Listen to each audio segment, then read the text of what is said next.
கமல்ஹாசன் தலைமையிலான மக்கள் நீதி மய்யம் கட்சி 2026ஆம் ஆண்டு தமிழ்நாடு சட்டமன்ற தேர்தலில் உறுதியாக போட்டியிடும் என்று அக்கட்சியின் தலைவர்கள் உறுதிப்படுத்தியுள்ளனர். இது தமிழ்நாட்டின் அரசியல் களத்தில் ஒரு முக்கிய நிகழ்வாக பார்க்கப்படுகிறது. நடிகர் கமல்ஹாசன் 2018ஆம் ஆண்டு பிப்ரவரி 21ஆம் தேதி மதுரையில் மக்கள் நீதி மய்யம் கட்சியைத் தொடங்கினார். இது மக்கள் நீதிக்கு முக்கியத்துவம் அளிக்கும் ஒரு பிராந்திய கட்சியாகும். மேலும் அதன் தொடக்க விழா மதுரையில் பிரம்மாண்டமாக நடைபெற்றது. மக்கள் நீதி மய்யம் என்றால் மக்களுக்கான நீதி மய்யம் என்று பொருள்படும்.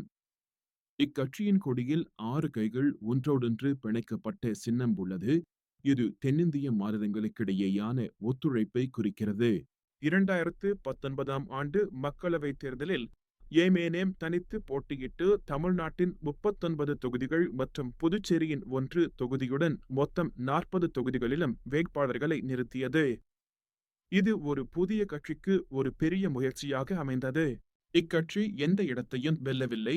ஆனால் போட்டியிட்ட தொகுதிகளில் சுமார் 3.72% வாக்குகளை பெற்றது.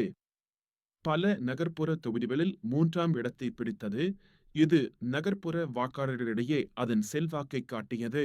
2021ஆம் ஆண்டு தமிழ்நாடு சட்டமன்ற தேர்தலில் ஏமேனேம் வேறு கட்சிகளுடன் கூட்டணி அமைத்து 154 தொகுதிகளில் போட்டியிட்டது.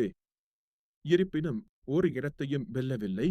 இது கட்சிக்கு ஒரு பின்னடைவாக அமைந்தது.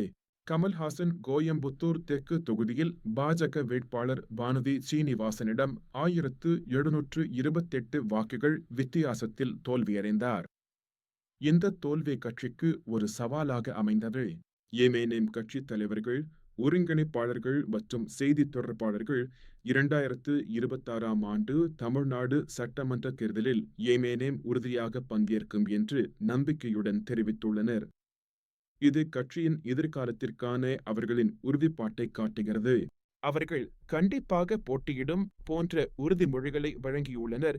இது கட்சியின் உறுதியான நிலைப்பாட்டை வெளிப்படுத்துகிறது. இந்த உறுதிமொழிகள் தொண்டர்களிடையே நம்பிக்கையை ஏற்படுத்தியுள்ளன. ஏமேனேம் ஆனது 2026ஆம் ஆண்டு தேர்தல்களுக்கான பொதுவான சின்னத்தை ஒதுக்குமாறு தேர்தல் ஆணையத்தை அணுகியுள்ளது. மேலும் 10 விருப்பமான சின்னங்களின் பட்டியலை சமர்ப்பித்துள்ளது. இது தேர்தல் ஆணையத்தின் விதிமுறைகளுக்கு உட்பட்டு செயல்படுவதை காட்டுகிறது.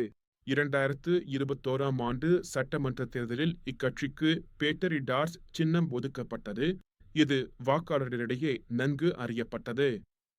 இந்த சின்னம் கட்சியின் அடையாளமாக மாறியது.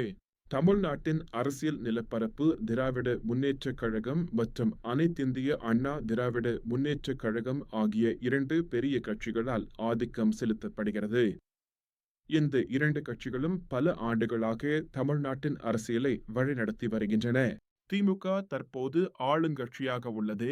சமூக நீதி, தமிழ் மொழி பெருமை மற்றும் நலன் சார்ந்த ஆட்சி ஆகியவற்றில் கவனம் செலுத்துகிறது. இது அவர்களின் முக்கிய கொள்கைகளாகும். ஏமேனேம் ஆனது ஊழலுக்கு எதிரான நிலைப்பாடு, நல்லாட்சி மற்றும் மக்கள் நலத்திட்டங்கள் போன்ற கொள்கைகளில் கவனம் செலுத்துகிறது. இது அவர்களின் முக்கிய சித்தாந்தங்களில் ஒன்றாகும். இது வாக்காளர்களை ஈர்க்கும் என்று நம்பப்படுகிறது. கட்சித் தலைவர்கள் திமுகவுடன் கூட்டணி அமைப்பது குறித்து பேச்சுவார்த்தை நடத்தி வருவதாக கூறப்படுகிறது. இது 2024 மக்களவைத் தேர்தலில் ஏமேனேம் திமுக தலைமையிலான இந்திய கூட்டணியை ஆதரித்ததன் தொடர்ச்சியாகும்.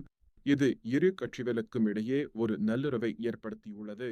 இந்த ஒப்பந்தத்தின் ஒரு பகுதியாக திமுக ஏமேனேம்க்கு 2025ஆம் ஆண்டு ராஜ்யசபா தேர்தலில் ஒரு இடத்தை ஒதுக்குவதற்கு ஒப்புக்கொண்டது.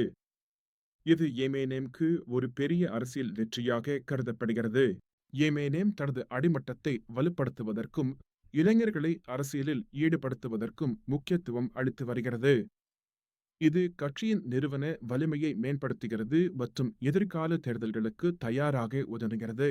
கடந்த கால பின்னடைவுகள் இருந்த போதிலும் 2026ஆம் ஆண்டு தேர்தல்களில் போட்டியிடுவதற்கான அதன் உறுதிப்பாட்டை தலைவர்கள் மீண்டும் வலியுறுத்தியுள்ளனர். இது அவர்களின் தளராத மன உறுதியை காட்டுகிறது. 2026ஆம் ஆண்டு தமிழ்நாடு சட்டமன்ற தேர்தல்களில் ஏமேனேம் ஒரு முக்கிய பங்காற்றும் என எதிர்பார்க்கப்படுகிறது.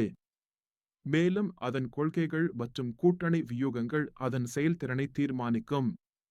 இது தமிழ்நாட்டின் அரசியல் களத்தில் ஒரு புதிய அத்தியாயத்தை தொடங்கும்.